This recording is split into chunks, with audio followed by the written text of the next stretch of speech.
Have you ever wondered why some conversations just flow while others feel awkward or forced?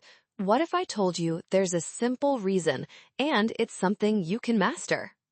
Hey everyone, welcome back to English Lab, the place where we break down real conversations, explore powerful ideas, and help you become more confident in everyday speaking. Today's topic is one you don't want to miss. In this episode, we're diving into a real talk that reveals insights, tips, and even a few unexpected surprises that could change the way you speak and connect with others. So grab your headphones, settle in, and don't just watch, listen closely. This conversation might just shift your perspective. Let's get into it. Leo, serious question. Do you ever feel like your English gets worse when you're at home? Worse? Like when you're back in your comfort zone and everything's in your first language? Exactly. I feel confident in class, but the moment I come home, bam, back to Khmer, back to subtitles, back to zero practice. I've been there. Same thing happened to me when I was learning English. But you know what changed everything? What? I made my home English only. English only at home? How does that even work? My parents don't speak it, and my siblings would just laugh at me. It doesn't mean everyone has to speak English. It just means you set up little habits, so you're surrounded by English, even in small ways. Like what? Okay, step 1. Change your phone and laptop to English. That one switch helps a lot. All right, that's doable. Then label things around the house, like write mirror, fridge, door on sticky notes and stick them where they belong.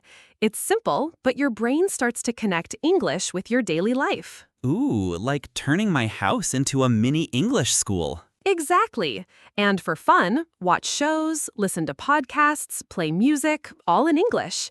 Even if you don't understand everything, your ears get used to it. But what if I get bored or frustrated? Sometimes I just want to relax without thinking too hard. That's totally normal. Start small, like 30 minutes of English-only time a day, or only English while cooking or brushing your teeth. It adds up. I could try watching one episode of a show without subtitles.